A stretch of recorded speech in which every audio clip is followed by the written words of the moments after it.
मैं थोड़ा बड़ा चलो पहली न्यूज़ से स्टार्ट करेंगे। ये यूट्यूब पर पड़ी है, 3 क्लास पहले से डाली हुई है, ठीक है। आपको याद होगा कि पहले मैंने आपको एक न्यूज़ लिखवाई थी जिसके अंदर जो एक कंट्रोल करने के लिए, यानी कि समुद्री इलाके के अंदर कंट्रोल करने के लिए जो वेजल्स होती हैं, यानी जो छोटे छोटे शिप्स होते हैं, उनसे रिलेटेड मैंने एक न्यूज़ आपको लिखवाई थी, ठीक है। और वो न्यूज़ थी रिलेटेड लार्सन एंड टुब्रो से। सुना हुआ है नाम, है ना? एक बार पीछे वाला रिपीट करना एक बार। तो लार्सन एंड टुब्रो ने क्या किया था, एनसीसी जो कैडेट्स जो होते हैं, एनसीसी नहीं कैडेट्स, उनकी ट्रेनिंग के लिए जो शिप्स बनाई थी 3, है ना, और उसका एक नाम भी रखा था। अब उसी से संबंधित है, अब क्या है, तो अब है आईसीजी, इंडियन कोस्ट गार्ड। तो इन्होंने क्या किया है, इन्होंने बनवाई है फास्ट पेट्रोल वेसल, इन्होंने बनवाई है फास्ट पेट्रोल वेसल, ठीक है, FPV ये बनवाई है, भारतीय तटरक्षक बल इसे कहते हैं, आईसीजी फोर्स। और इन्होंने बनवाई जो है वो वैसे तो 6 हैं, तो शुरुआत वाली जो ये 2 है ये देख लो। एक का नाम है अमूल्य, ये तीसरी और चौथी है। अमूल्य और अक्षय 2 बन चुकी है पहले से, ये तीसरी और चौथी है। इसे बनाने वाला कौन है, तो इसका नाम हमें लिखना है गोवा शिपयार्ड लिमिटेड। उसको किसने बनाया था, लार्सन टुब्रो ने, गोवा शिपयार्ड लिमिटेड, ठीक है, लिमिटेड। तो आईसीजी के लिए बनाई है फास्ट पेट्रोल वेसल, अमूल्य और अक्षय उसका नाम है, गोवा शिपयार्ड, ठीक है। तो गोवा में अमूल्य और अक्षय जो है वो पेट्रोल पीने के लिए गए, ऐसे याद करना, ठीक है। गोवा के अंदर अमूल्य और अक्षय कहाँ गए, गोवा में गए, अमूल्य और अक्षय क्या, पेट्रोल पीने के लिए। और कैसे गए, फास्ट। अच्छा, आईसीजी का नाम इसलिए याद रह जाएगा क्योंकि ये कोस्ट गार्ड है, यानी कि समुद्र का तट कहाँ पर है, गोवा में, तो याद रह जाएगा। तो हमें याद करना भी सेंस वहाँ पर रखना है कि याद भी करना है, रटना नहीं है, केवल याद करना है। दूसरी न्यूज़, अमित शाह विजिबल है क्या इसके अंदर, अमित शाह। तो अमित शाह जो है वो गृह मंत्री भी है और सहकारिता विभाग के भी हमारे मंत्री है। तो अमित शाह ने लॉन्च किया है, क्या लॉन्च किया है इन्होंने लॉन्च किया है भारत पोल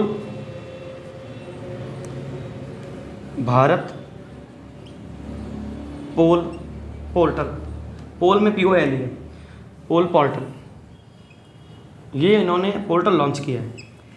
अब ये क्या करेगा, दुनिया भर की जो पुलिस है वो एक दूसरे से सहयोग करती है, जैसे कि इंटरनेशनल लेवल पे, तो इंटरनेशनल लेवल पे जो पुलिस सहयोग करती है, आपस में कॉपरेशन करती है, उस संस्थान का नाम है इंटरपोल।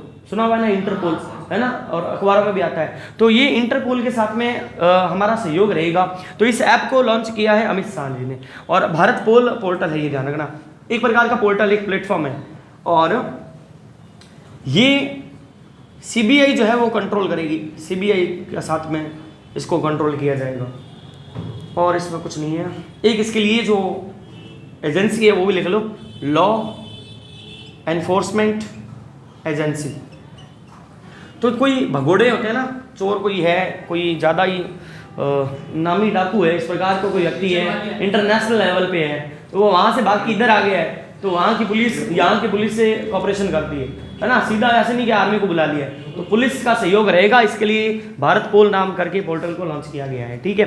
CBI के अंडर है, CBI का सहयोग रहेगा इसके अंदर कंट्रोल करने में। इसको बिठा देता हूँ, जहाँ बढ़िया न्यूज़ रहेगी वो अपन थोड़ा डीपली देख लेंगे। पावर सिटी इंडेक्स आई है, पावर सिटी इंडेक्स। पावर का मतलब ये नहीं है कि वहाँ पर बिजली, पावर सिटी इंडेक्स का मतलब है कि वो जो सिटी, वो जो शहर है, उस शहर के अंदर इकोनॉमी कैसे चल रही है, वहाँ का रहन सहन कैसा है। तो 5-6 ऐसे पैरामीटर्स हैं जिसके ऊपर देखा जाता है। तो सबसे फर्स्ट नंबर पर लिखो, लंदन है फर्स्ट सिटी, क्योंकि पूरे ग्लोबल लेवल पर इसको लेके इंडेक्स को रिलीज करते हैं। तो पावर सिटी इंडेक्स के अंदर फर्स्ट नंबर पर लंदन है, दूसरे पर न्यूयॉर्क है, ये लिखो जल्दी से। फर्स्ट पे है आपके लंदन और दूसरे पर है आपके न्यूयॉर्क। इंडिया की मुंबई आई है 48 नंबर पे, 88वें नंबर पे। तो इंडिया की जो सिटी है, जो कि मुंबई है, उसकी रैंक है 48, 88वें नंबर पे है। इस इंडेक्स को जारी करने वाले संस्थान का नाम भी लिख लीजिए, मोरी मेमोरियल फाउंडेशन, जो कि जापान का है। क्या क्या चीजें बोले मैंने बोल दी। पहले तो फर्स्ट नंबर पर यहाँ पर कौन है, तो यहाँ पर है लंदन। दूसरे नंबर पर है तो NY यानी कि न्यूयॉर्क। ठीक है, जारी करने वाला संस्थान है मोरी मेमोरियल फाउंडेशन। ये फाउंडेशन जो है ये जापान का है। भारत की मुंबई जो है वो 48th रैंक पर थी। ठीक है, मुंबई।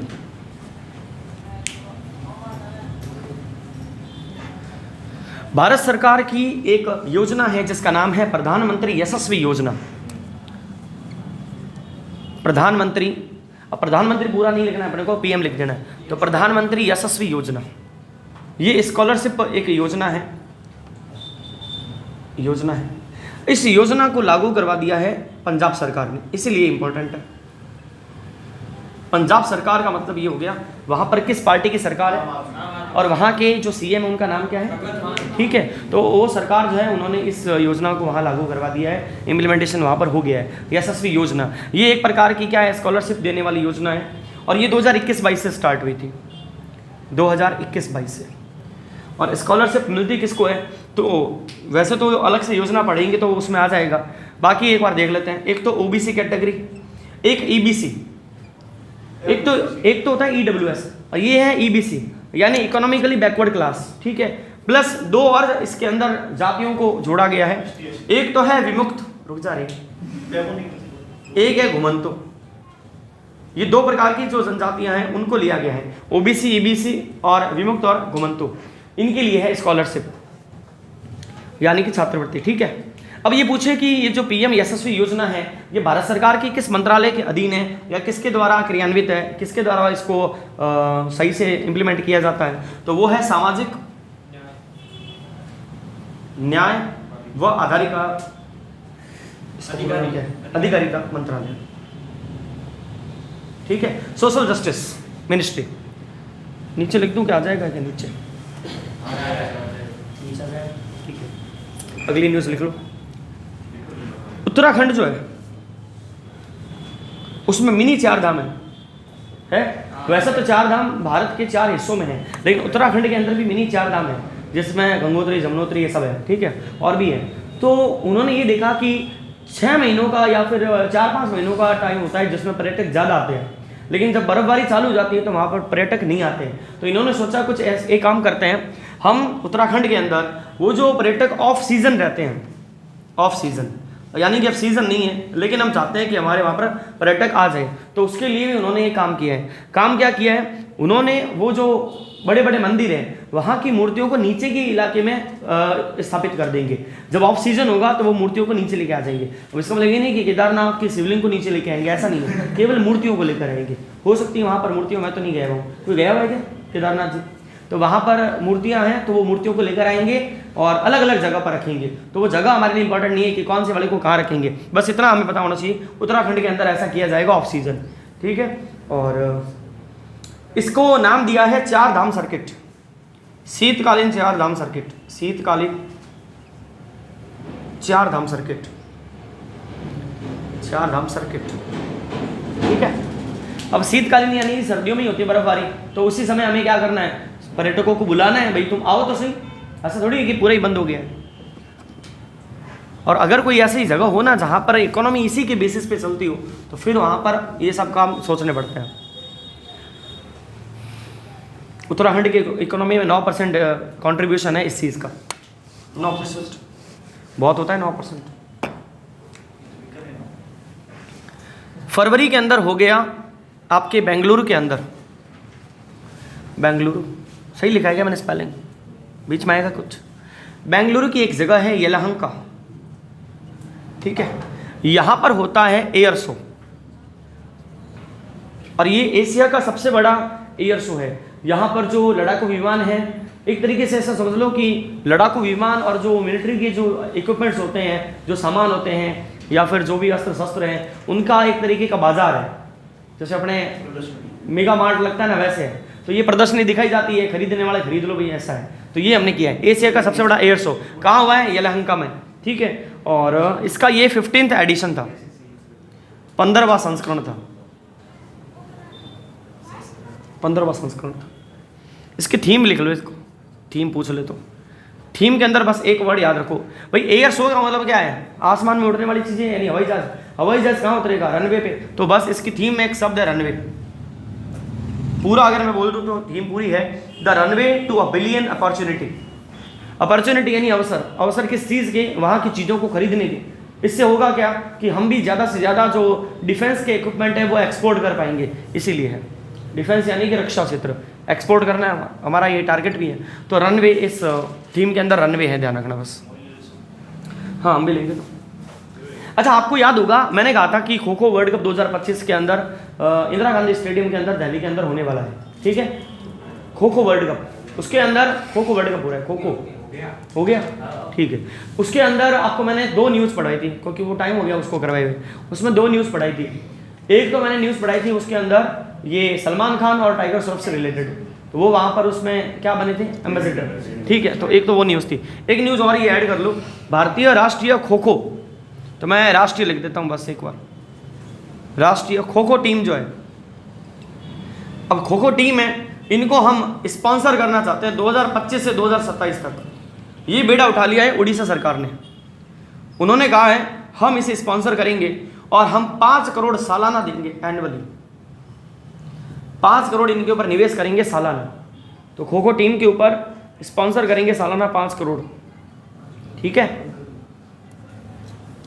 एक मैंने न्यूज़ पढ़ी आपको लिखवाई भी है, खो खो वर्ल्ड कप के जो मस्कट है उसके ऊपर, उसमें 2 थे, एक का नाम तो मैं भूल रहा हूँ, एक का नाम तारा था, है ना, तारा और एक करके और है, 2 है न्यूज़, देख लेना। सितारा नहीं है,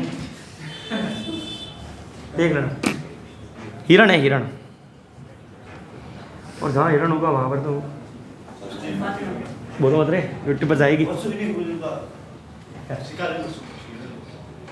हाँ हुआ था, आई भी है क्या, वो न्यूज़ मिली क्या, नहीं लिखवा मैंने, चलो कोई नहीं मैं लिखवा दूंगा, आ रही है। अच्छा एक न्यूज़ तो सबको ही पता है, इसरो, उनके क्या बन गए नए चेयरमैन, क्या नाम है उनका, वी नारायण। लेकिन एक चीज़ जो उनके बारे में नहीं पता है वो हमें पता होनी चाहिए, वो भी पूछी जा सकती है। इनको कुछ और भी बनाया गया है, इन्हें बनाया गया है अंतरिक्ष विभाग का हेड, या मैं ऐसे कह दूं सचिव, अंतरिक्ष विभाग सचिव, ये भी ध्यान रखना है। तो अंतरिक्ष विभाग के सचिव बने और चेयरमैन भी बने इसरो के। इनसे पहले कौन था,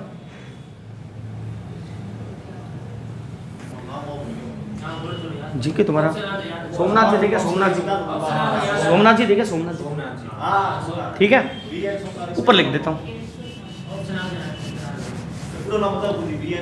मैं, पूरा नहीं बताऊंगा, पूरा बताने के लिए आपको जाना पड़ेगा गूगल पे। जितने भी अनऑर्गेनाइज्ड सेक्टर के जो श्रमिक हैं, लेबर है, जैसे कि अपने जैसे वहाँ पिचके वाला गाड़ा लगता है तो वो अनऑर्गेनाइज्ड सेक्टर का व्यक्ति है, ठीक है। और स्ट्रीट वेंडर्स हैं, जितने भी ठेले लगाते हैं, मजदूर हैं, वो सभी, तो ये अनऑर्गेनाइज्ड है, यानी कि ये सरकार से जुड़े हुए नहीं है। तो सरकार ने कहा कि यार तुम जुड़ो यार, ऐसे कैसे पार पड़ेगी, हमें पता तो लगे कितने लोग ऐसे हैं जो दिहाड़ी पे काम करते हैं और हम आपके लिए कुछ अच्छा करेंगे। तो उनके लिए हमने ओपन किया ई श्रम पोर्टल, ई श्रम पोर्टल। अब श्रम है तो श्रम मंत्रालय होगा, तो ये श्रम मंत्रालय के अधीन है। ई श्रम पोर्टल पर अगर आपको रजिस्टर्ड होना है तो आपकी उम्र होनी चाहिए 16 से 59, यानी आप 16 साल के और काम करना चालू कर दिया है, 16-17 साल के हो तो आप यहाँ पर अपना पंजीकरण करवा सकते हो, ठीक है, ई श्रम पोर्टल के अंदर। अब इससे रिलेटेड न्यूज़ क्या है, अच्छा ये ऐसे थोड़ा और बता देता हूँ, ये लॉन्च हुआ था 26 अगस्त 2021 को, ठीक है, 26 अगस्त 2021 को। अब इसके रिलेटेड न्यूज़ क्या है, इस ई श्रम पोर्टल पर भारत की जो 22 भाषाएं हैं जो अनुसूची के अंदर है वो इसके अंदर रजिस्टर्ड हो गई है, लिस्टेड हो गई है। तो 22 भाषाएं कौन से वाली, अनुसूची वाली, ठीक है, और अनुसूची कौन सी है, वो 8वीं है। तो 22 भाषाएं जो हैं वो उसके अंदर है, यानी 22 भाषाओं में ये पोर्टल जो है वो उपलब्ध है। कहने का तात्पर्य ये है, भारत की कोई भी राष्ट्रीय भाषा नहीं है, लेकिन भारत की ऑफिशियल लैंग्वेजेस हैं, है ना। राज्य तो बोल ही नहीं सकते, राष्ट्रीय भाषा नहीं है, राष्ट्रीय भाषा नहीं है, राष्ट्रीय भाषा नहीं है, ऑफिशियल लैंग्वेज है, राष्ट्रीय भाषा नहीं है।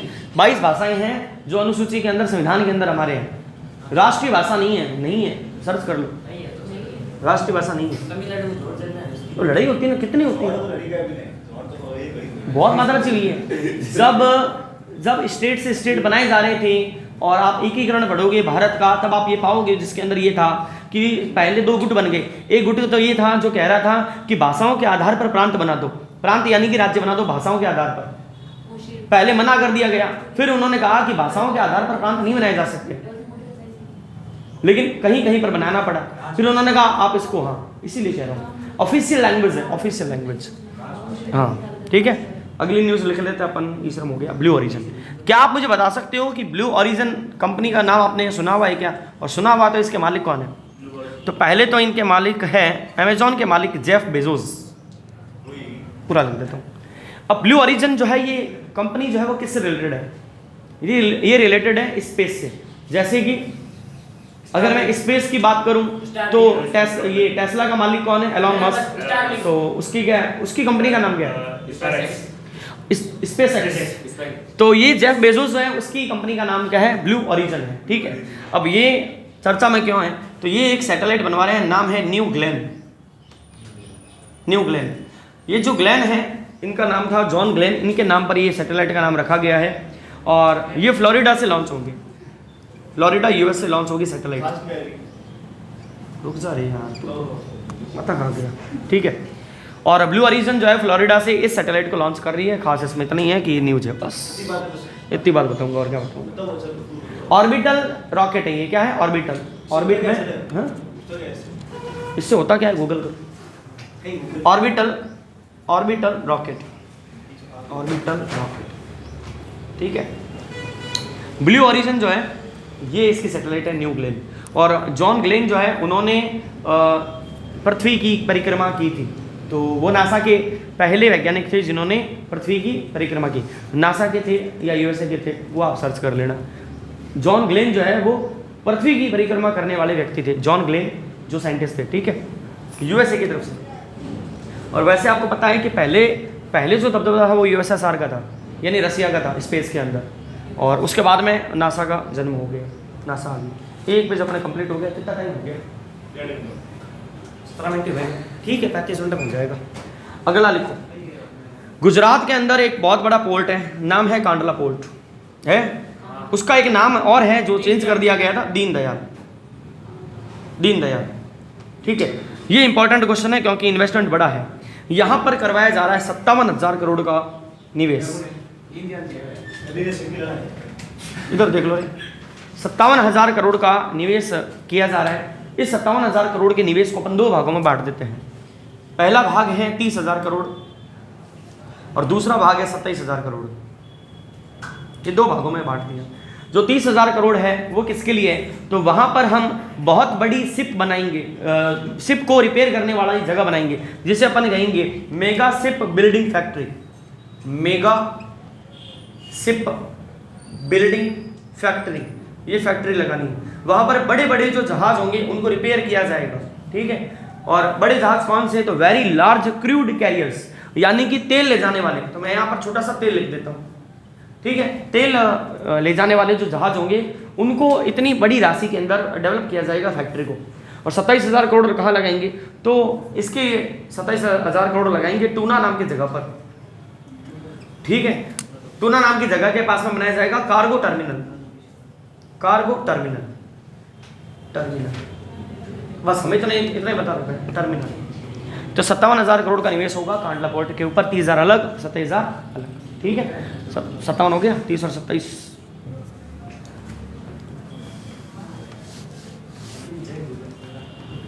अब नियुक्ति है तो एथलेटिक्स फेडरेशन ऑफ इंडिया के हेड बन गए। एथलेटिक्स ATS लिखा मैंने, फेडरेशन ऑफ इंडिया के हेड कौन बने हैं? इनका नाम है आपके बहादुर सिंह सागू।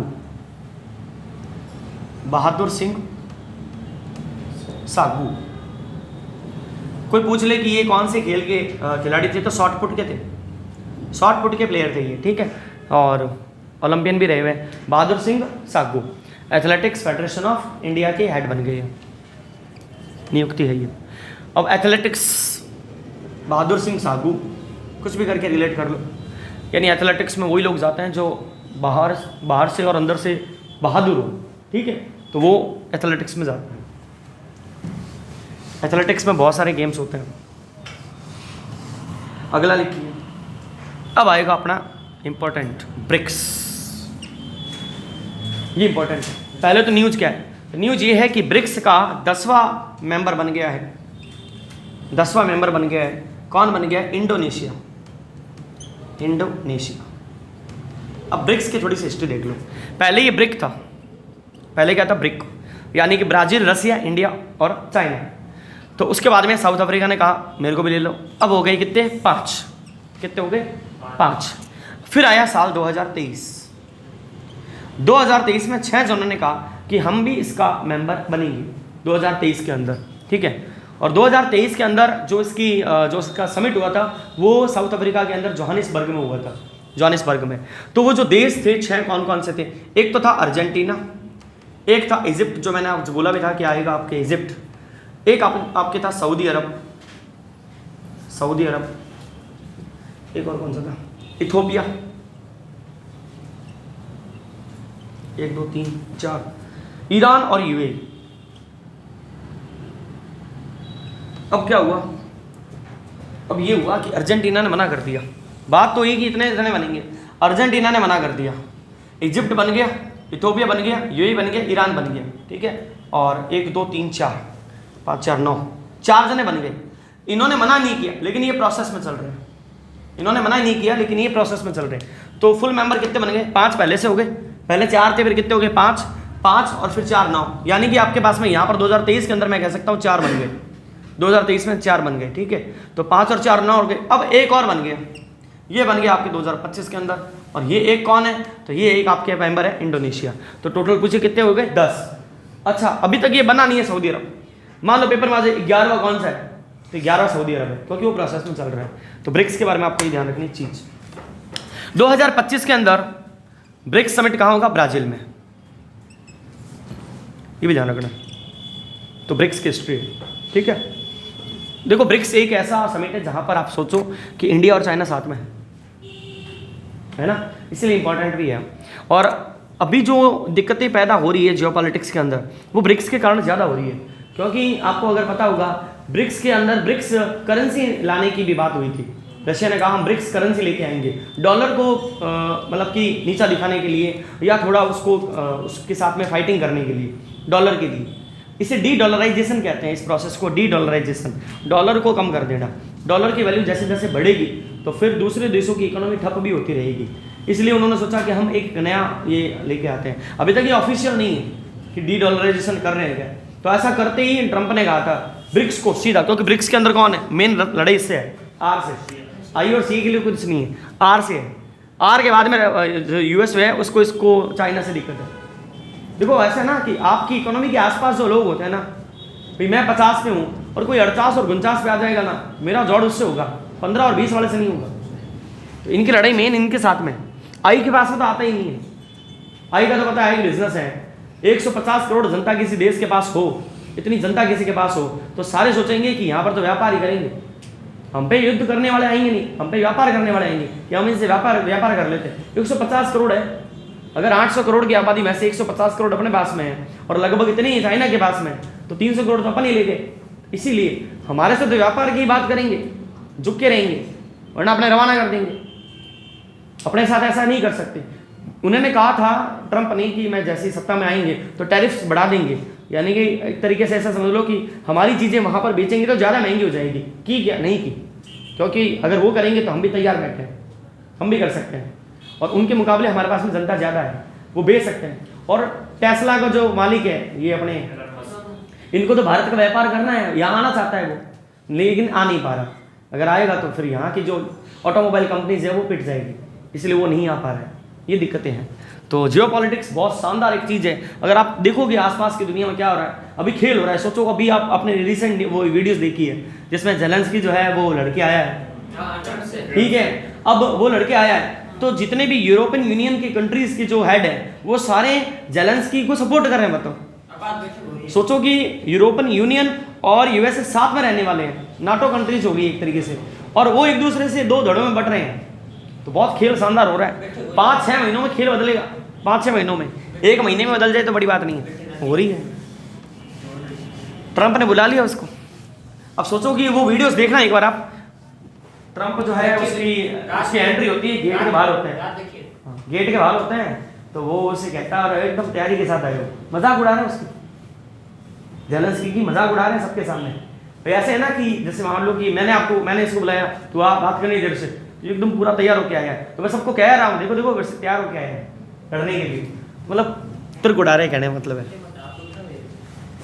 देखिए उसने जवाब सा दिया, उसने जवाब सा दिया। ये एक इंपॉर्टेंट न्यूज है, इसे आप अच्छी तरीके से नोट कर लेना। एक ऑब्जेक्ट बनाया गया है, नाम है उसका, पहले देखो, नाड़ी तरंगिनी। नाड़ी तरंगिनी ये आपके पल्सेस से बहुत सारी चीज़ें आपको बता देगी, ये बीपी शुगर वगैरह, ठीक है। ये ऑब्जेक्ट बनाया गया है, तो सेंट्रल इसको अप्रूवल मिल गया है, पहले तो अप्रूवल कि हाँ आप इसे बनाकर बेचो, ठीक है। इलेक्ट्रॉनिक्स इक्विपमेंट है, जैसे अपने बीपी मशीन होती है ना, वैसे कुछ है ये, ठीक है। ये चीज़ें ज़्यादा बताती है, पल्सेस से रिलेटेड है, आयुर्वेदिक ऐसे समझ लो। तो इसको अप्रूव कर दिया है सेंट्रल ड्रग्स स्टैंडर्ड, उसके बाद में control organisation, central drugs standard control organisation, इन्होंने इसको अप्रूव कर दिया है। और ये बनाई गई है एआई टेक्नोलॉजी पर, एआई बेस्ड, ये भी ध्यान रखना, एआई बेस्ड है, ठीक है। और इसे बनाने वाली कंपनी का नाम बहुत ज़्यादा इंपॉर्टेंट है, तो इसको बनाने वाली कंपनी का नाम है atria, atria innovation private limited. तो अपन इनोवेशन तक ही याद रखेंगे। देखो यहां पर क्या लिखा हुआ है, तरंगिनी, और यहां पर है अतरंगी। एट्रिया आया है ना, तो तरंगी अतरंगी कंपनी ने बनाया है और काम नया किया है, इसीलिए क्या है, इनोवेशन, ठीक है। अप्रूवल कौन देगा, तो सेंट्रल ड्रग, भाई कौन सी बीमारी बिकेगी, कौन सी दवाई जो है बिकेगी, कौन सी दवाई जो है वो शरीर के लिए सही साबित हो सकती है, उसमें क्या क्या एलिमेंट्स मिले हुए हैं, तो ये चीज़ अप्रूवल कौन देगा, यही देगा ना। और इसके नाम से पता चल रहा है ड्रग का स्टैंडर्ड और उस पर कंट्रोल करने वाला ऑर्गेनाइजेशन कहाँ पर है, सेंट्रल पे, सेंट्रल यानी कि पूरे भारत के लिए। तो ये इसकी फुल फॉर्म इस तरीके से आपको याद रखनी। बस 2-3 न्यूज़ और है फिर खत्म करते हैं, मुझे पता है हेक्टिक हो गया।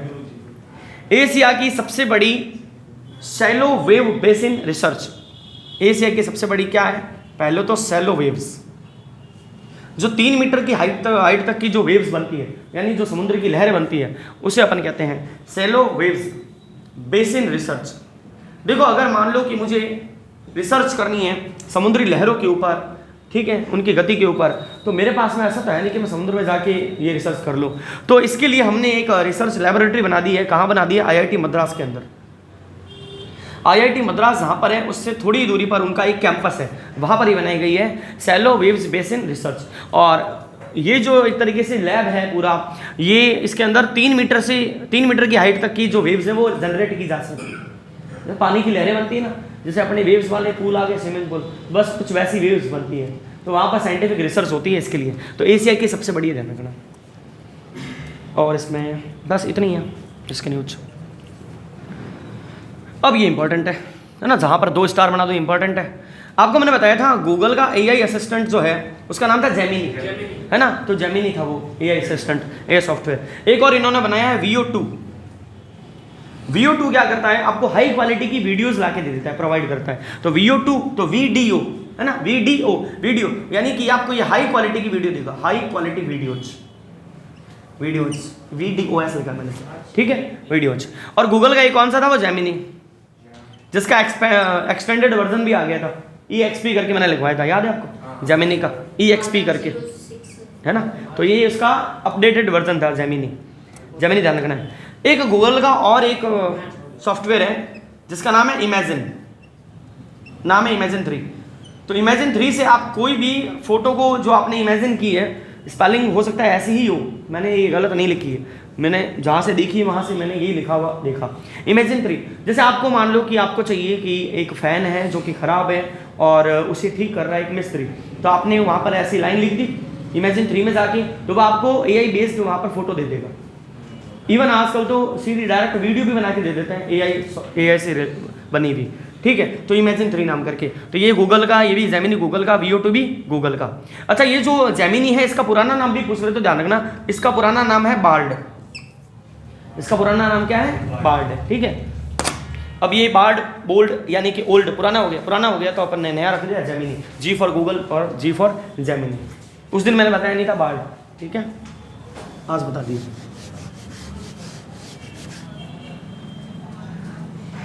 देखो, एक राज्य ऐसा है जो चाहता है कि हर घर में कनेक्टिविटी हो जाए।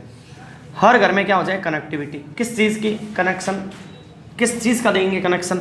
हम देंगे फाइबर, यानी कि हम देंगे उनको इंटरनेट कनेक्ट करके देंगे।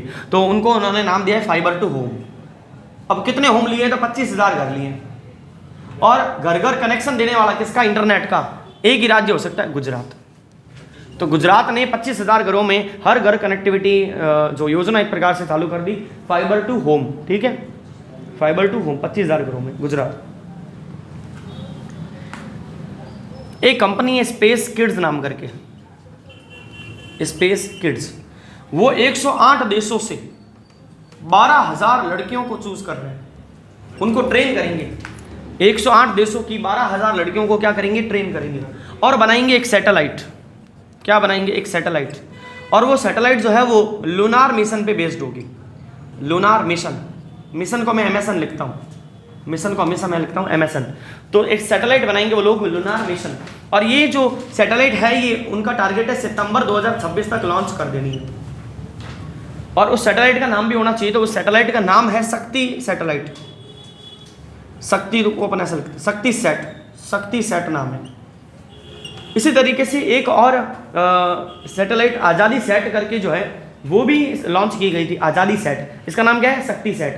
तो वो 750 जो स्कूली गर्ल्स हैं, स्कूल की गर्ल्स हैं, उन्होंने बनाई थी और वो लॉन्च की गई थी। तो ये छोटी सैटेलाइट। अच्छा, वो जो आज़ादी सेट थी तो वो उसका वजन कम ही था, 16 किलो 20 किलो के आसपास। इसका वजन 80 किलो है, तो ये भारी है। और इसे लूनार मिशन के तहत भेजा जाएगा, यानी कि मून पे उतारने की कोशिश की जाएगी। तो मून मिशन एक प्रकार से। और स्पेस किड्स नाम करके कंपनी है जो ये काम कर रही है। ठीक है, और कुछ रैंक है? दो नहीं जो है। चलो इसको लास्ट में करा दूंगा मैं। वो 3 न्यूज और रही है, वो देख लो बस। 3 न्यूज और रही है। देखो, बाहर के बच्चे जो हैं अपने यहाँ पर आके पढ़ाई करते हैं, है ना, तो उनको स्टूडेंट वीज़ा देते हैं अपन। तो विदेश मंत्रालय जो है, गृह मंत्रालय ने 2 प्रकार के जो वीज़ाज हैं वो इशू किए हैं। 2 प्रकार के वीज़ा हैं। ये एक प्रकार के स्टूडेंट वीज़ा है, स्टूडेंट वीज़ा है। ठीक है, 2 वीज़ा हैं। एक का नाम तो इन्होंने रखा है ई स्टूडेंट वीज़ा, ई स्टूडेंट वीज़ा। ठीक है, और दूसरे का नाम रखा है ई स्टूडेंट एक्स वीज़ा, ई स्टूडेंट एक्स वीज़ा। ठीक है, देखो ये जो ई स्टूडेंट वीज़ा है ये उसे मिलेगा जो वहाँ पर बच्चा पढ़ रहा है। ठीक है, और ई स्टूडेंट एक्स वीज़ा है ये उसे मिलेगा जो इस विद्यार्थी पर आश्रित है, यानी उसके साथ में रहता है। कहने का तात्पर्य ये है, क्योंकि वहाँ पर मान लो रहने भी लग गए हैं, तो ये तो मिलेगा पढ़ने वाले को, और ये मिलेगा इसके ऊपर जो आश्रित है। तो यहाँ लिख देता हूँ आश्रित, ये इसके ऊपर आश्रित है इसलिए इसको मिलेगा। ठीक है, एक मैंने लिखवाया नहीं था तब, मेरे को तभी याद आ गया। खो खो वर्ल्ड कप जो है, यहाँ लिख दूँ, ऊपर लिख देता हूँ। खो खो वर्ल्ड कप का मस्कट शुभंकर, खो खो वर्ल्ड कप इसका मस्कट। 2 नाम लिखेंगे अपन, एक लिखेंगे तेजस और एक लिखेंगे तारा। तेजस और तारा, तेजस और तारा। ये इसे इंग्लिश में गैजल कहते हैं, हिरण ही होता है एक प्रकार का। ठीक है, तेजस और तारा इनके मस्कट का नाम है। और एम्बेसडर कौन है? सलमान खान और टाइगर श्रॉफ। और ये कहाँ पर हुआ है? नई दिल्ली के अंदर, इंदिरा गांधी स्टेडियम के अंदर। ठीक है, और अभी इसकी न्यूज अपन ने और क्या पढ़ी थी, यहाँ खो खो टीम जो है, नेशनल खो खो टीम, उसको उड़ीसा सरकार सालाना कितने करोड़ रुपए देगी? 5 करोड़ रुपए। ठीक है, अच्छा, इसके ना ट्रॉफी जो मिली है, ट्रॉफी ये 2 प्रकार की है। तो ब्लू वाली जो है वो तो आदमियों को मिली है, यानी मैन को, और ग्रीन वाली वुमेन को। ये ध्यान रखिए, ग्रीन वाली वुमेन को 2 प्रकार की है। लास्ट न्यूज रही है, उसके बारे में पैकअप। आपके मंत्रालय है मत्स्य पालन,